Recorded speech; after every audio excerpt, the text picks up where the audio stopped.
Suara dari tanah yang tertidur.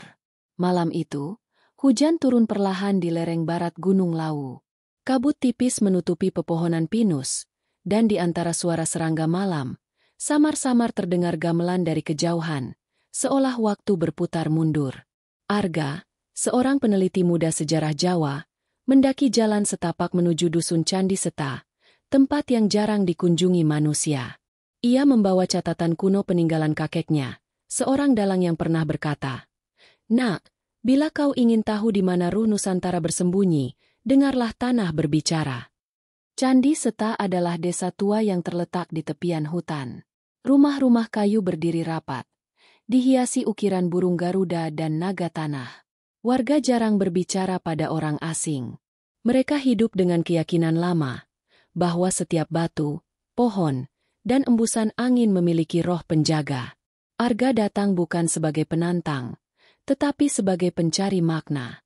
Ia ingin memahami legenda Sabdo Palon, sosok misterius yang dikatakan tidak mati, melainkan menunggu waktu untuk membangunkan roh Nusantara. Malam pertama di desa itu, Arga menginap di rumah Pak Sastro, juru kunci Candi Seta.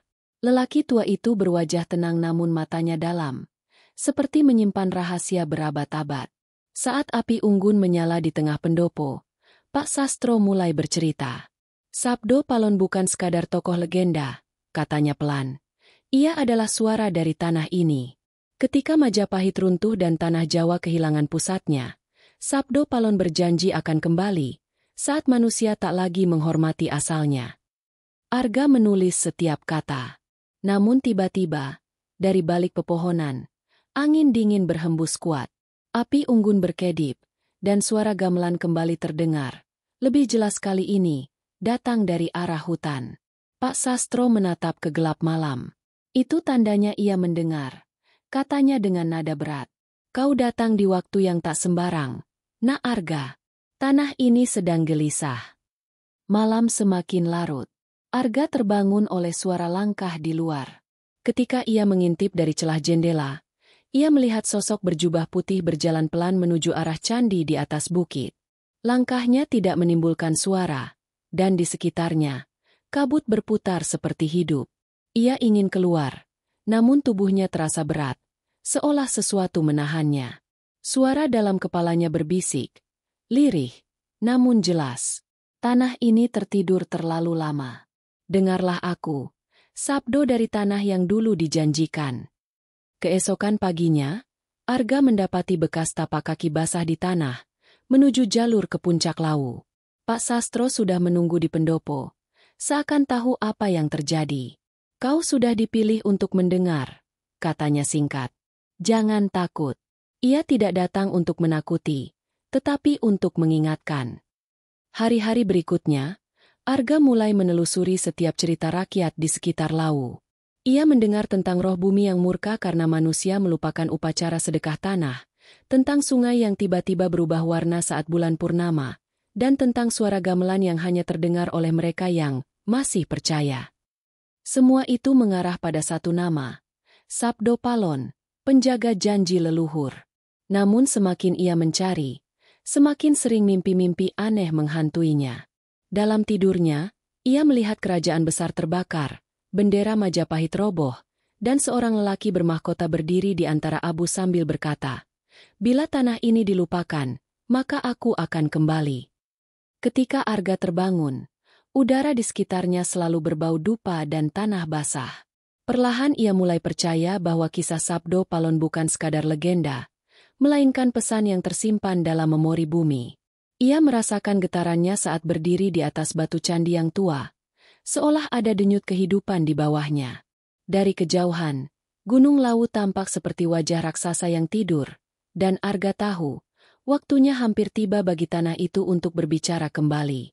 Bayang di lereng Lawu. Pagi itu kabut belum sepenuhnya sirna ketika Arga memutuskan untuk menapaki jalur menuju puncak Lawu. Embun masih menggantung di daun-daun pakis, dan sinar matahari menembus samar dari sela pepohonan pinus yang menjulang.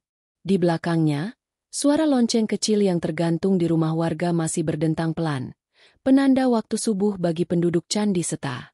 Pak Sastro menemaninya, membawa dupa, bunga kenanga, dan sebotol air dari sumber di kaki gunung. Jangan hanya datang dengan niat penelitian, katanya lembut. Datanglah dengan hati yang mau mendengar. Jalur yang mereka tempuh bukan jalur pendaki biasa. Ini jalan setapak lama, tertutup lumut dan hanya dikenal para juru kunci. Menurut Pak Sastro, jalan itu dahulu dilalui para pendeta Majapahit saat melakukan tirakat di puncak Lawu.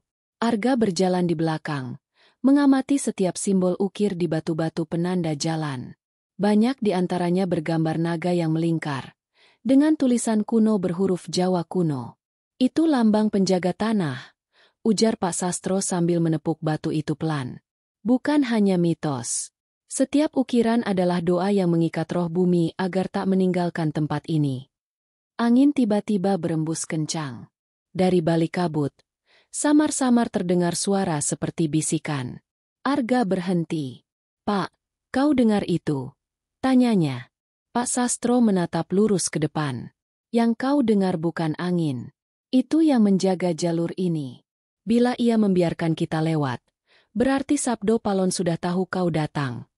Mereka tiba di sebuah dataran kecil yang dipenuhi batu tegak menyerupai menhir. Di tengahnya, terdapat batu besar menyerupai singgasana, berlumut dan retak di bagian sisi. Di situ Pak Sastro meletakkan dupa dan bunga, lalu menunduk dalam hening. Asap dupa naik perlahan, melingkar seperti benang putih yang menghubungkan langit dan tanah. Arga menatap sekeliling, merasa udara di tempat itu lebih berat dari biasanya. Seolah setiap napas membawa aroma masa lalu. Tiba-tiba, matanya menangkap sesuatu. Bayangan manusia melintas cepat di balik pohon besar di sisi timur. Ia berlari menghampiri, tapi tak ada siapapun di sana, hanya kabut yang menebal. Namun di tanah, ia melihat sesuatu yang tak mungkin salah. Jejak kaki yang dalam, terbentuk sempurna di tanah basah, tapi ukurannya jauh lebih besar dari kaki manusia biasa. "Pak Sastro," serunya, "ada sesuatu di sini." Orang tua itu berjalan mendekat, memandang jejak itu lama. "Itu tapak para leluhur. Mereka menandai kehadiranmu." Ia menatap Arga dengan sorot tajam. "Kau sudah mulai melihat apa yang tak terlihat oleh banyak orang." Arga menelan ludah. Ia merasa diikuti sejak mereka meninggalkan desa. Namun kini perasaan itu semakin kuat. Suara gamelan samar kembali terdengar. Kali ini dari bawah lembah. Suaranya lembut tapi mengguncang dada. Dalam sekejap, angin berembus deras, membuat dedaunan berputar seperti pusaran kecil. Di tengah hiruk-pikuk angin itu, terdengar satu kalimat jelas dalam bahasa Jawa kuno. "Wong kang lali, bakal ilang arah." Orang yang melupakan, akan kehilangan arah. Arga terdiam. Kata-kata itu menggema di dalam kepalanya. Pak Sastro hanya menutup mata, seolah memahami maknanya. "Sabdo Palon menegurmu," katanya kemudian. Ia mengingatkan bahwa pengetahuan tanpa rasa akan menyesatkan. Hari menjelang sore ketika mereka tiba di sebuah gua di lereng timur. Gua itu kecil, tapi di dalamnya terdapat relief bergambar sosok berjubah panjang dengan wajah samar. Arga menyalakan senter dan menatapnya lama. Di bawah relief itu, tertulis dengan aksara tua, "Roh Nusantara ora mati, mung turu nunggu waktu." Roh Nusantara tidak mati, hanya tidur menunggu waktu. Arga menyalin tulisan itu di buku catatannya. Saat ia menoleh, Pak Sastro sudah menunduk dalam posisi semedi, bibirnya bergetar melafalkan mantra. Udara di gua tiba-tiba berubah. Dari dinding batu, terdengar suara lirih seperti napas panjang. Suara itu berkata pelan, "Aku ora lunga, aku ana ing saben nyawa bumi iki. Aku tidak pergi, aku ada di setiap nyawa bumi ini." Arga tertegun. Ia tak bisa memastikan apakah suara itu nyata atau hanya gema pikirannya. Tapi di saat yang sama, bulu kuduknya berdiri, dan mata hatinya terasa terbuka lebar.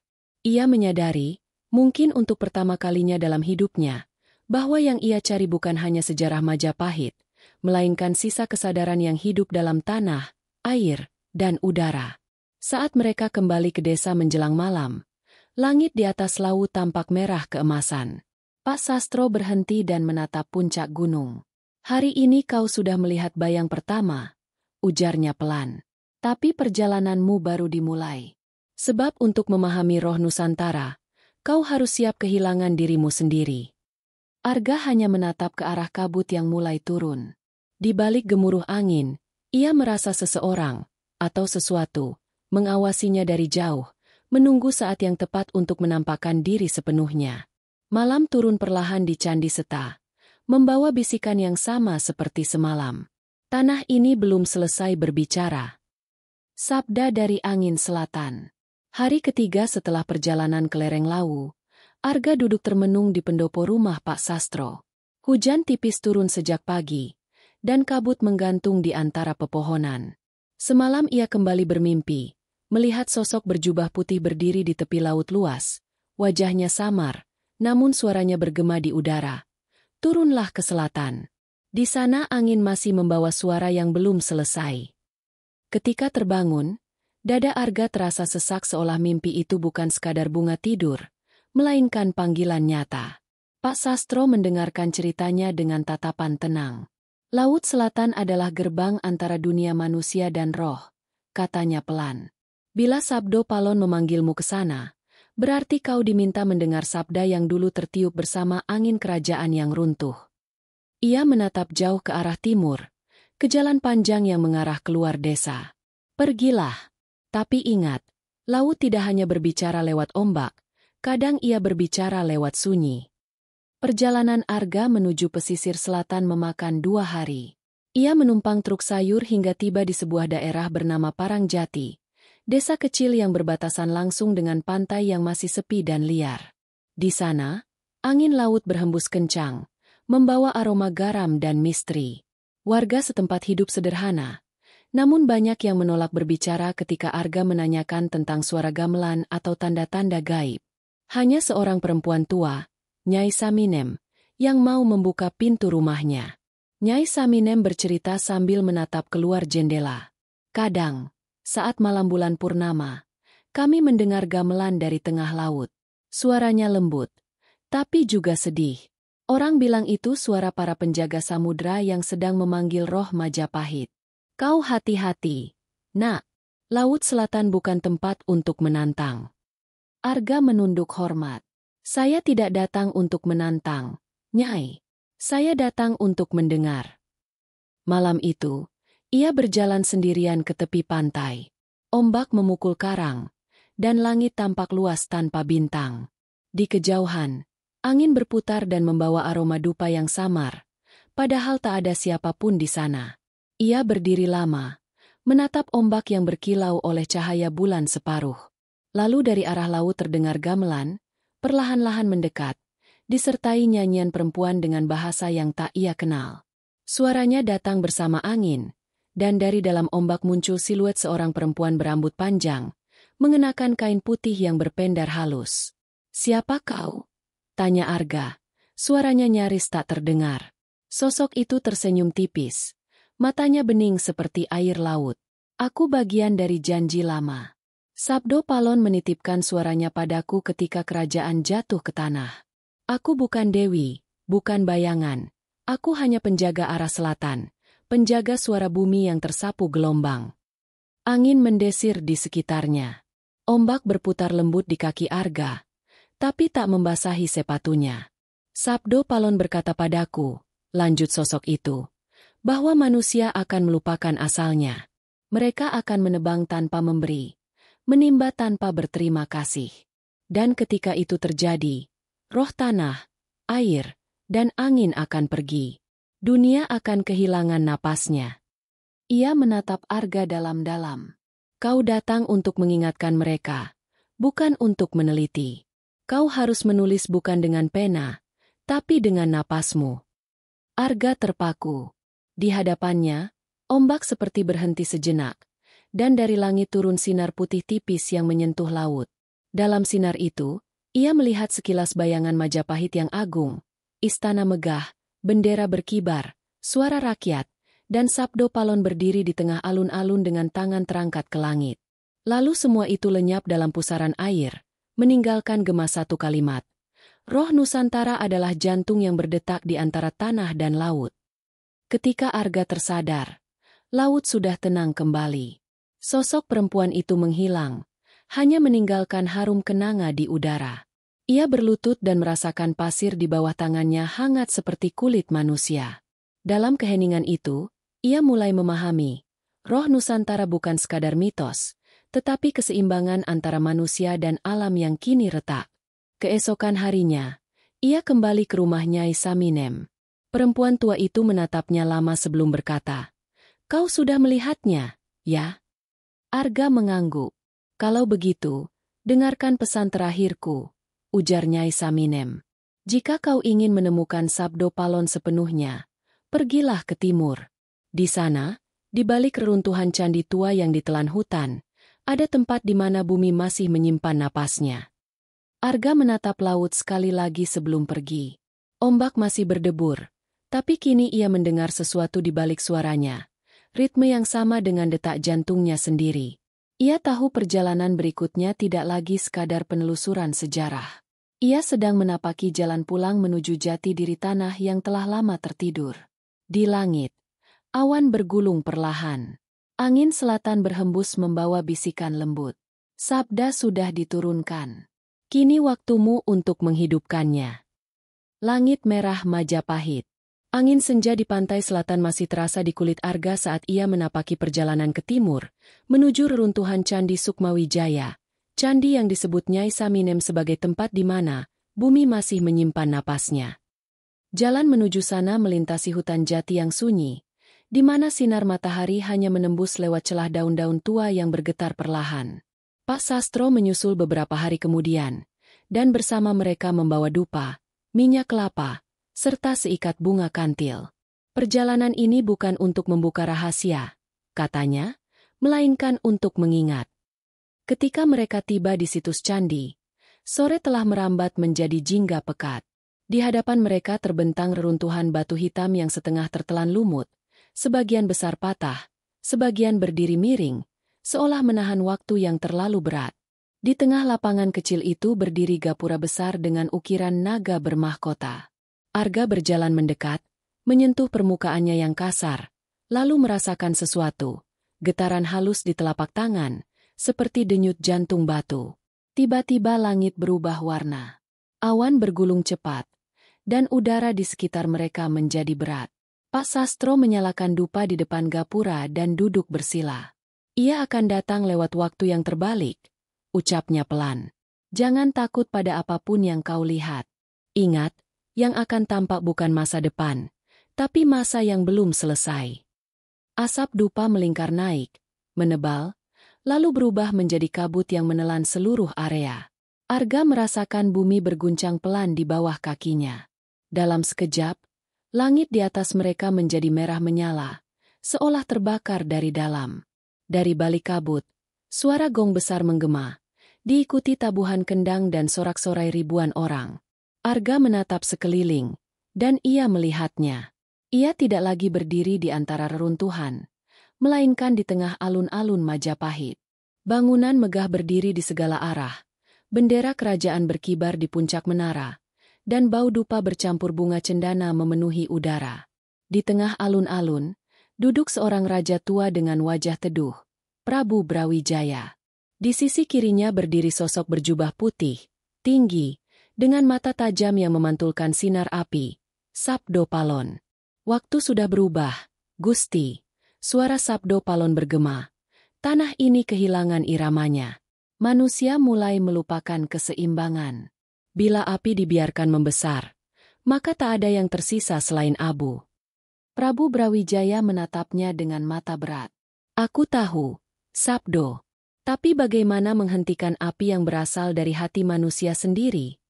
Sabdo Palon menunduk. Wajahnya muram. "Maka biarlah aku pergi. Bukan untuk meninggalkan, tapi untuk menjaga yang tersisa. Bila saatnya tiba, aku akan kembali, membawa suara yang tak pernah padam." Langit di atas alun-alun tiba-tiba berubah merah darah. Dari kejauhan, suara benturan senjata, teriakan, dan kobaran api mengguncang udara. Tentara berlari, rakyat menjerit, dan istana mulai terbakar. Arga menyaksikan semua itu dengan napas tercekat. Ia ingin berteriak, tapi suaranya hilang ditelan waktu. Dalam kekacauan itu, Sabdo Palon berdiri tegak di tengah api, jubahnya berkibar, suaranya bergema di seluruh penjuru. Aku titipkan ruh tanah ini pada setiap batu, setiap sungai, setiap napas bumi.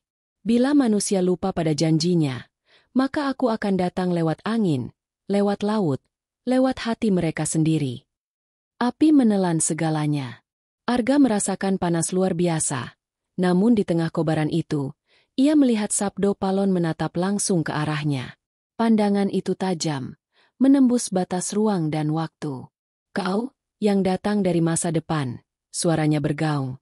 Ingatlah, roh Nusantara bukan pusaka untuk dimiliki. Ia adalah kesadaran untuk dijaga. Jangan biarkan dunia menutup telinganya terhadap suara bumi. Lalu semuanya berputar cepat. Bangunan runtuh, bendera jatuh, dan dari langit turun abu hitam yang menutupi matahari. Dalam pusaran itu, Arga mendengar ratapan panjang, bukan hanya dari manusia, tapi dari gunung, sungai, dan pepohonan. Suara bumi yang menangis. Saat kesadarannya kembali, ia sudah berlutut di depan gapura candi yang retak. Pak Sastro masih duduk bersila, matanya terpejam. Langit kembali biru, namun matahari terasa dingin. Dupa sudah hampir padam, menyisakan aroma getir. Arga memegangi dadanya, detak jantungnya cepat, seolah baru keluar dari perang yang jauh. Pak Sastro membuka mata perlahan. Kau sudah melihatnya, katanya lirih. Itu bukan sekadar kenangan. Itu peringatan. Arga memandang ke sekeliling reruntuhan yang kini tampak hidup.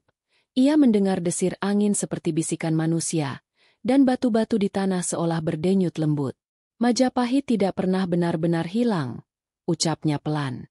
Ia bersemayam di dalam diri kita. Pak Sastro tersenyum samar, dan Sabdo Palon masih menjaga pintunya. Tapi ingat, nak, setiap yang tidur pasti ingin terbangun. Dan bila roh Nusantara bangun di dunia yang belum siap, bumi ini akan bergetar sekali lagi. Langit di atas Candi Sukmawijaya mulai berwarna ungu tua. Burung gagak melintas di antara menara batu. Arga berdiri, menatap matahari yang tenggelam di ufuk barat. Sementara angin membawa bisikan yang ia kenal. Aku belum selesai berbicara. Dengarkan bumi, maka kau akan mendengar aku. Ia tahu perjalanan berikutnya akan menuntunnya lebih dalam. Mungkin menuju tempat di mana batas antara manusia dan roh benar-benar sirna. Tapi di hatinya kini ada keyakinan baru, bahwa di setiap desir angin, setiap getar tanah, ada sisa napas Majapahit yang masih hidup, menunggu saat untuk berbicara kembali. Nyanyian bumi dan api. Malam setelah penglihatan di Candi Sukmawijaya, Arga duduk lama di bawah pohon beringin tua di pinggir hutan. Angin bertiup lembut, namun pikirannya berputar seperti pusaran air. Gema api Majapahit yang ia lihat seolah masih membara di dadanya, dan suara Sabdo Palon terus terngiang. Roh Nusantara bukan pusaka untuk dimiliki. Kata-kata itu mengendap dalam kesadarannya, menjadi semacam mantra yang menuntunnya untuk terus berjalan. Pagi berikutnya, Pak Sastro menyiapkan perjalanan baru. Mereka akan menuju pedalaman Gunung Wilis, tempat yang disebut orang sebagai Sendang Pitu, 7 mata air suci yang konon dijaga oleh para pertapa sejak masa Majapahit.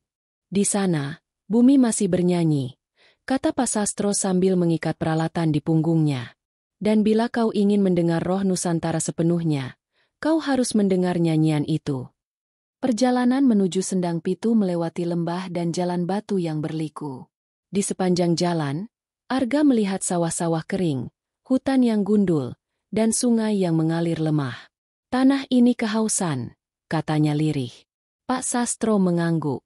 Manusia sibuk mengambil, lupa memberi. Dulu setiap panen, warga memberi sesaji kepada bumi. Sekarang hanya sisa plastik dan kebisingan mesin. Menjelang sore, mereka tiba di kaki Gunung Wilis. Di sana berdiri dusun kecil bernama Kedhung Jati, dihuni oleh beberapa keluarga tua yang masih memegang adat lama. Seorang perempuan tua bernama Embok Ratmi menyambut mereka. Wajahnya keriput namun matanya hidup. Kalian datang karena panggilan tanah, bukan? Tanyanya tanpa basa-basi. Sudah lama aku menunggu orang yang mau mendengar, bukan hanya melihat. Malam itu, Embok Ratmi mengajak mereka ke Sendang Pitu. Di bawah cahaya bulan, 7 pancuran air mengalir dari batu besar yang ditumbuhi lumut. Airnya jernih, memantulkan cahaya seperti perak cair. Warga desa berdiri melingkar membawa obor dan gamelan kecil. Mereka mulai menabuh pelan. Suara kendang, gong, dan saron bergema lembut, berpadu dengan suara air. Ini bukan pertunjukan, bisik Pak Sastro. Ini persembahan. Nyanyian bumi. Arga berdiri di antara warga, merasakan getaran tanah di bawah kakinya. Setiap bunyi gamelan seperti beresonansi dengan napasnya. Tiba-tiba, dari tengah lingkaran, Embok Ratmi menari dengan gerakan lambat, tangannya membentuk pusaran. Api obor di sekitarnya bergoyang aneh, seolah menari bersama. Dalam cahaya itu, wajah Embok Ratmi berubah, kadang muda, kadang tua, seolah waktu berputar di tubuhnya. Dengar baik-baik, katanya dengan suara bergema. Ini suara yang dulu dijanjikan oleh Sabdo Palon. Ketika bumi menangis, maka roh Nusantara bernyanyi lewat manusia. Suara gamelan semakin cepat. Dan dari air sendang muncul kabut tipis yang berputar seperti tirai. Dalam kabut itu, Arga melihat bayangan-bayangan samar. Para petani, nelayan, penari, dan prajurit Majapahit, semua menyatu dalam gerak dan nyanyian. Mereka menabuh irama yang sama, mengulangi satu bait kuno. Sangkan Paraning Dumadi, Bali Marang Asal. Kita semua akan kembali kepada asal mula kehidupan. Arga merasakan air matanya menetes tanpa sebab. Hatinya bergetar, bukan karena takut, tapi karena memahami sesuatu yang selama ini luput. Bumi memang bernyanyi, melalui air, api, dan manusia yang masih mau mendengarkan. Namun suasana berubah ketika angin besar datang dari arah barat. Obor berkedip, kabut berputar lebih cepat, dan dari dalam sendang terdengar suara berat seperti geraman bumi. Ia bangun. Bisik Embok Ratmi. Roh tanah sedang berbicara. Air sendang mendidih perlahan. Dari permukaannya muncul pusaran api kecil yang tidak membakar, melainkan berwarna biru kehijauan. Arga menatapnya, dan dari dalam nyala itu, muncul bayangan wajah Sabdo Palon. Suaranya dalam, seperti keluar dari inti bumi sendiri. Wong kang lali marang bumi, bakal ilang sejatine. Orang yang lupa pada bumi akan kehilangan dirinya sendiri. Pak Sastro dan Embok Ratmi menunduk dalam. Arga berlutut, merasakan panas lembut menjalari kulitnya. Apa yang harus kulakukan? Tanyanya lirih. Jaga nyanyian ini, jawab suara itu. Jangan biarkan sunyi menelan lagu bumi. Sebab bila bumi berhenti bernyanyi, maka dunia akan bisu selamanya. Api perlahan padam. Air kembali tenang. Namun di udara masih tertinggal aroma belerang dan dupa yang bercampur, membentuk kabut berwarna keemasan. Gamelan berhenti, dan hanya suara jangkrik yang tersisa. Warga satu persatu menunduk, lalu meninggalkan sendang dengan langkah pelan. Arga masih terdiam lama. Di dalam dirinya, suara Sabdo Palon kini bukan lagi gema asing. Ia menjadi bagian dari napasnya sendiri. Ia tahu bahwa perjalanan berikutnya bukan sekadar penemuan, tapi pengabdian, untuk menulis kembali nyanyian bumi dalam bahasa manusia masa kini. Ketika pagi datang, langit di atas Gunung Wilis berwarna merah lembut seperti bara yang menyala di bawah abu. Pak Sastro menatap ke arah timur dan berkata pelan, "Bara itu pertanda. Api Majapahit belum padam, hanya menunggu penjaga barunya." Arga mengangguk. Dalam diam, ia mendengar sesuatu yang dulu tak pernah ia pahami. Suara bumi bernyanyi pelan, seirama dengan detak jantungnya. Bayangan di candi penjaga. Pagi di kaki Gunung Wilis berembun tebal. Cahaya matahari baru menyentuh pucuk pohon, ketika Arga dan Pak Sastro bersiap melanjutkan perjalanan ke utara. Setelah upacara di Sendang Pitu, Arga merasa jiwanya lebih peka. Setiap desir angin, setiap denting ranting seolah berbicara. Namun bersama ketenangan itu, ada juga rasa berat yang tak bisa dijelaskan, seperti ada sesuatu yang menunggu untuk ditemukan, Sesuatu yang selama ini bersembunyi di antara lipatan waktu. Candi Penjaga, kata Pak Sastro ketika mereka menapaki jalan setapak menuju lereng. Dulu namanya Candi Kendali Sada. Orang-orang percaya, di sanalah Sabdo Palon menutup sabdanya terakhir kali sebelum menghilang dari pandangan manusia. Perjalanan ke sana memakan waktu 2 hari. Mereka melewati hutan bambu, ladang kering, dan sungai dangkal yang airnya berkilau keperakan. Di sepanjang jalan, Arga merasakan kehadiran yang aneh. Bayangan samar mengikuti mereka di kejauhan. Kadang tampak di balik pepohonan, kadang di tepi jalan, hanya sekilas, namun cukup untuk membuat jantungnya berdegup cepat. Menjelang senja hari kedua, mereka tiba di sebuah dataran yang dikelilingi tebing batu. Di tengahnya berdiri reruntuhan candi kecil dengan pintu masuk sempit yang setengah tertutup lumut. Udara di sekitarnya dingin dan lembab. Tapi dari dalam candi terasa hembusan panas, seperti dari perut bumi. Arga menatap bangunan itu lama. Kenapa disebut Candi Penjaga? Tanyanya. Pak Sastro menatap langit yang mulai memerah. Karena disinilah penjaga terakhir roh Nusantara disegel. Ia bukan roh yang bisa dimiliki, tapi kesadaran yang harus dijaga agar tak disalahgunakan.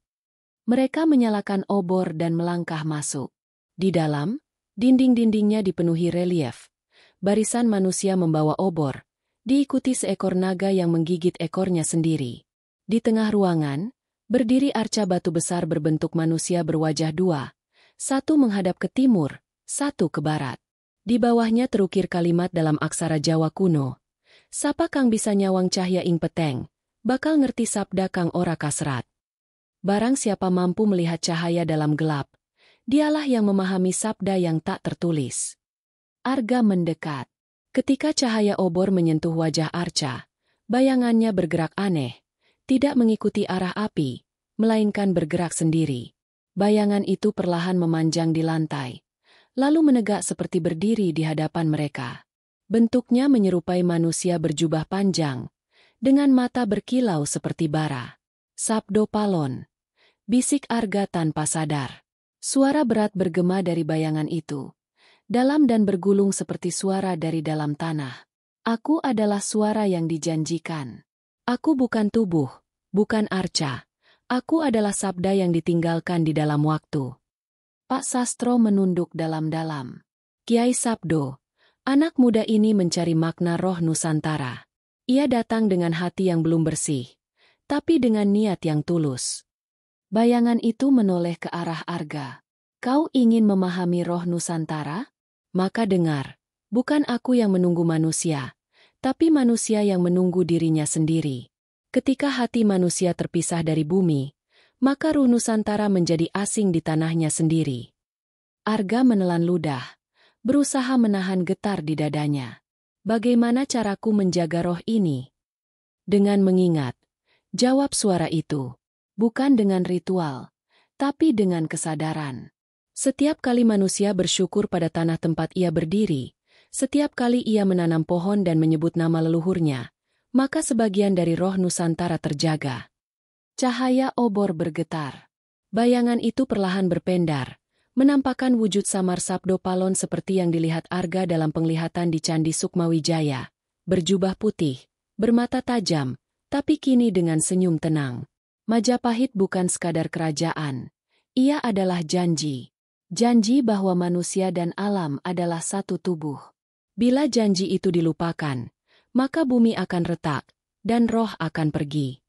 Lalu Sabdo Palon mengangkat tangan. Dari telapak tangannya keluar cahaya merah keemasan yang melingkar di udara, membentuk simbol seperti matahari dengan 8 sinar. Cahaya itu berputar, lalu perlahan masuk ke dada Arga. Ia merasakan panas lembut mengalir ke seluruh tubuhnya, seolah darahnya menyatu dengan bumi di bawahnya. Mulai sekarang, dengarkan bumi dengan hatimu. Suara Sabdo Palon mulai memudar. Bila kelak dunia kembali kehilangan arah, ingatlah nyanyian di Sendang Pitu, angin di Laut Selatan, dan api Majapahit yang tak padam.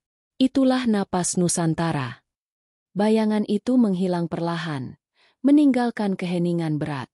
Obor meredup, dan hanya suara tetes air dari langit-langit candi yang terdengar. Arga berdiri gemetar, Tubuhnya basah oleh keringat, tapi hatinya terasa luas seperti lautan. Ia tahu sesuatu telah berubah. Ia bukan lagi sekadar peneliti, tapi penjaga pesan yang telah diwariskan. Ketika mereka keluar dari candi, malam telah turun. Langit di atas Gunung Wilis berwarna biru tua dengan bintang-bintang berkilau tajam. Pak Sastro menatap Arga lama, lalu berkata, "Sekarang kau membawa sabda itu di dalam dirimu.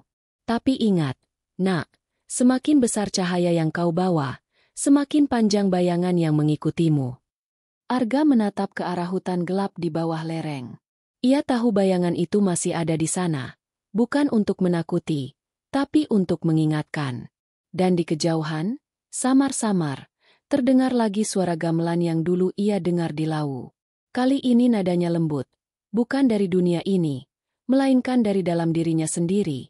Nyanyian roh yang mulai terbangun. Tanda dari timur. Subuh menjemput lembah Wilis dengan udara yang dingin dan lembab.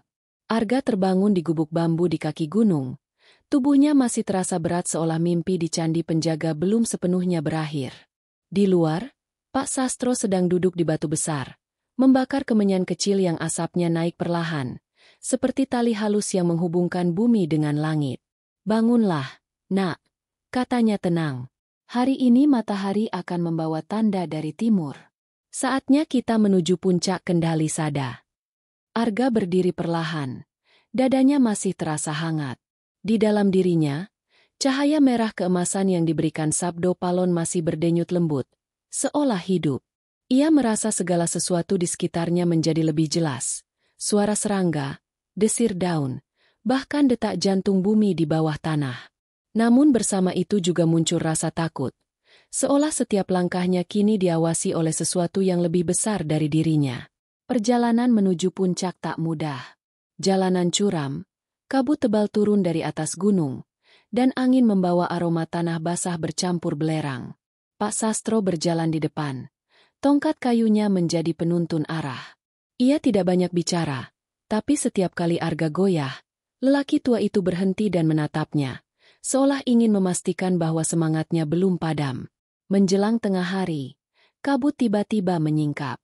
Di hadapan mereka terbentang pemandangan luas, lembah hijau dengan sungai berliku, dan di ujung timur, matahari menembus awan dengan cahaya keemasan yang aneh, terlalu kuat untuk ukuran siang.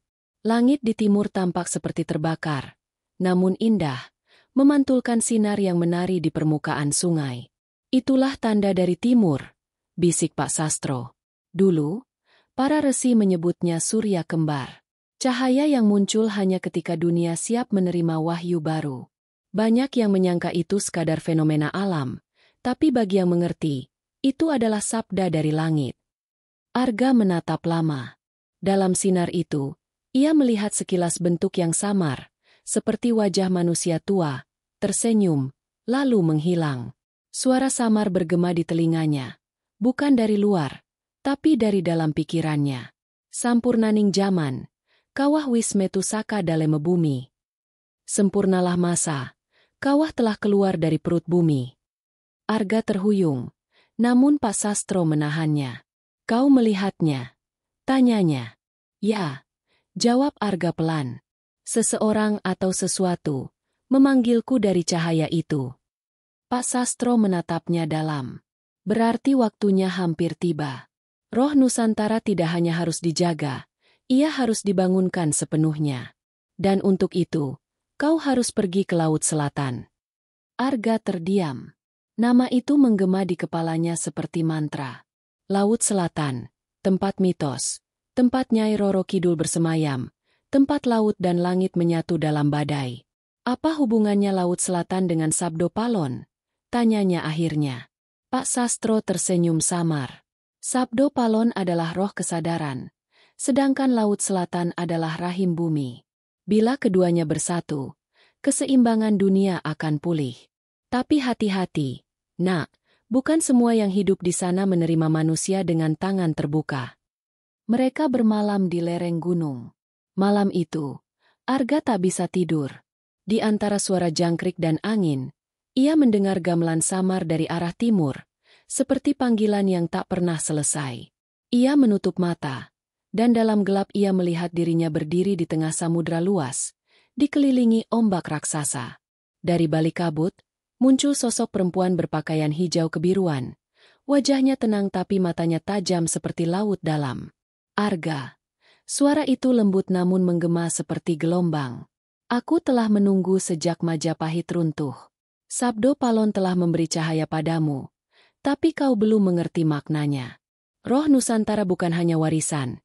Ia adalah keseimbangan antara laki-laki dan perempuan, antara tanah dan laut, antara langit dan tubuh manusia. Arga ingin menjawab, tapi bibirnya keluh.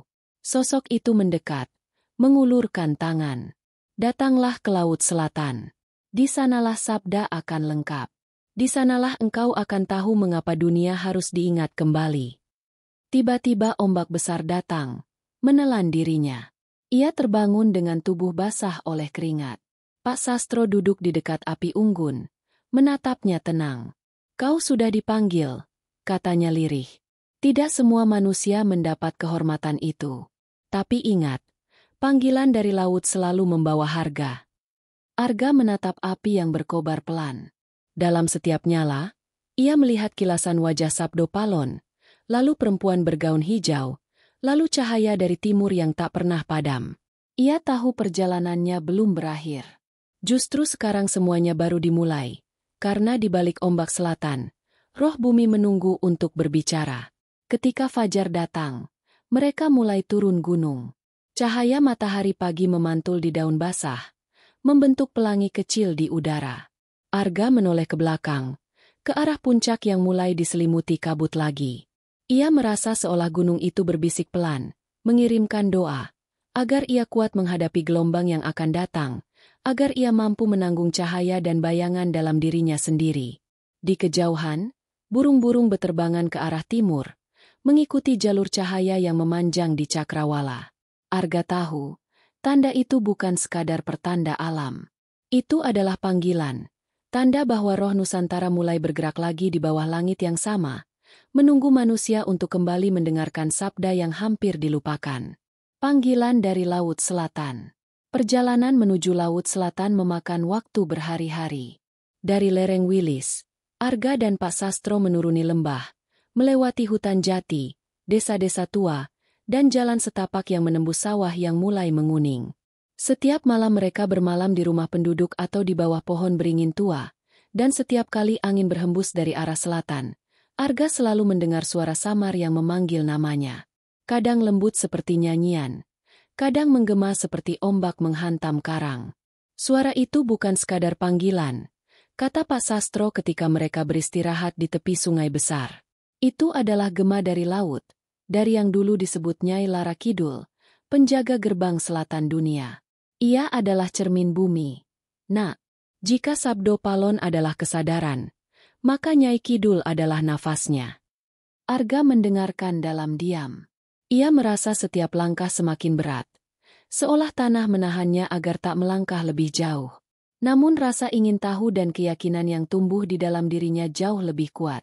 Sejak pertemuannya di Candi Penjaga, ia tahu bahwa perjalanan ini bukan sekadar pencarian sejarah, tapi ziarah menuju jantung dunia, menuju sesuatu yang telah dijanjikan berabad-abad lalu. Malam itu, mereka tiba di tepi pantai selatan Jawa. Ombak bergulung besar, memantulkan cahaya bulan purnama yang tergantung di langit. Angin laut menerpa wajah Arga dengan aroma asin dan dingin yang menusuk.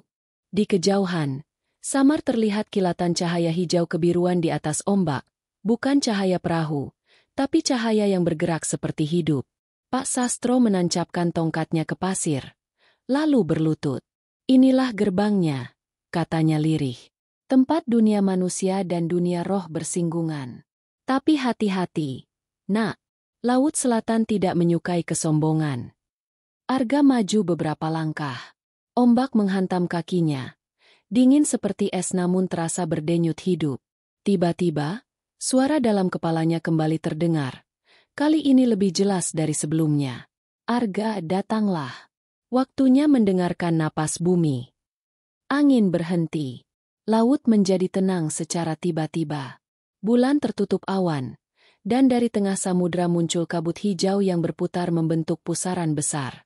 Dari dalamnya perlahan muncul sosok perempuan berpakaian hijau zamrud. Rambutnya panjang melambai tertiup angin. Matanya tajam, namun mengandung kelembutan yang membuat Arga menunduk tanpa sadar. "Salamku untuk Sabdo Palon," ucap sosok itu. Suaranya seperti nyanyian ombak. "Aku adalah sang penjaga selatan, yang mengikat dunia agar tak runtuh dalam keserakahan manusia. Kau membawa cahaya dari timur, maka dengarkanlah pesanku." Arga berlutut di pasir. Hatinya bergetar. "Apakah engkau Nyai Roro Kidul?" Sosok itu tersenyum samar. "Nama hanyalah kulit dari keberadaan. Aku adalah wujud kasih bumi. Orang memanggilku dengan banyak nama, tapi semua mengarah pada satu, Ibu Laut, penjaga keseimbangan." Pak Sastro menunduk dalam, tak berani menatap langsung. Nyai Kidul menatap Arga lekat-lekat. Roh Nusantara bukan roh yang terpisah dari manusia. Ia adalah keseimbangan antara daratan dan lautan, antara lelaki dan perempuan, antara sabda dan keheningan. Majapahit dahulu memahami itu, karena itulah mereka kuat. Tapi manusia kini lupa. Mereka memisahkan langit dari bumi, dan keserakahan membuat sabda menjadi sunyi. Arga menatap laut yang berkilau di bawah sinar bulan. "Bagaimana aku bisa membangunkannya kembali?" "Dengan menyatukan sabda dan napas," jawab Nyai Kidul. "Sabdo Palon telah memberi cahaya kesadaranmu. Aku akan memberimu nafas kehidupan yang menjaga agar sabda itu tetap bergerak." Ia mengangkat tangannya. Ombak naik tinggi, lalu jatuh perlahan, membentuk lingkaran air di sekeliling Arga. Dari pusaran itu muncul kilau biru kehijauan yang melingkar di dadanya, berpadu dengan cahaya merah yang pernah diberikan Sabdo Palon. Dua warna itu berputar, menyatu, menciptakan cahaya putih lembut. "Sekarang kau adalah jembatan antara dunia," kata Nyai Kidul dengan nada yang hampir seperti doa. "Tapi ingat, Arga, setiap kali manusia lupa akan tanah tempat ia berpijak, laut akan menuntut keseimbangan. Jangan biarkan sabda yang kau bawa menjadi alat kekuasaan.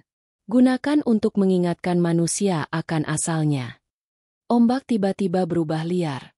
Angin berputar kencang, pasir beterbangan. Arga berusaha berdiri, tapi suara Nyai Kidul kembali bergema. "Ketika cahaya dari timur bertemu dengan ombak selatan, tanda ketiga akan muncul di langit barat. Di sanalah tugasmu akan dimulai." Cahaya hijau itu perlahan menghilang bersama kabut. Laut kembali tenang, dan hanya suara angin malam yang tersisa. Pak Sastro memandang Arga lama. Wajahnya penuh haru dan ketakutan sekaligus. "Kau sudah menjadi bagian dari sabda itu," katanya lirih. "Tapi setiap anugerah membawa ujian. Dunia akan menguji hatimu, nak." Arga menatap laut yang masih berkilau. Ia tahu sesuatu telah berubah. Di dalam dirinya kini ada dua kekuatan yang berdenyut bersamaan, api dari bumi dan arus dari laut. Ia tak lagi hanya mencari makna roh Nusantara. Kini ia adalah bagian dari roh itu sendiri. Di ufuk barat, kilat menyambar perlahan, membentuk garis cahaya yang seolah menandai arah baru.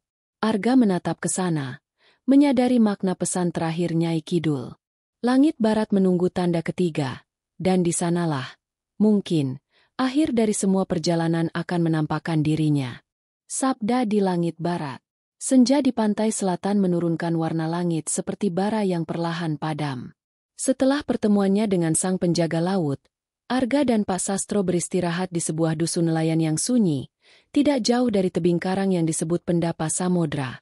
Di sana, laut beradu langsung dengan dinding batu, memecah dirinya dalam percikan yang menyala keemasan. Di tempat itulah Arga sering duduk memandangi cakrawala, menunggu tanda dari barat seperti yang dikatakan Nyai Kidul. Hari-hari berlalu dalam keheningan. Tubuhnya terasa ringan, namun di dalam dirinya dua kekuatan terus berputar. Api merah dari Sabdo Palon dan arus biru dari Laut Selatan. Kadang keduanya berpadu lembut, tapi di malam-malam tertentu, keduanya saling beradu, menciptakan rasa panas dan dingin yang menyakitkan di dada.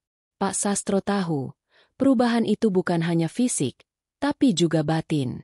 "Kau sedang melewati panggih roh," katanya. "Manusia yang membawa sabda dari dua arah harus bisa menyeimbangkan dirinya sendiri, sebelum menyeimbangkan dunia. Malam ketujuh. Langit barat tampak berbeda.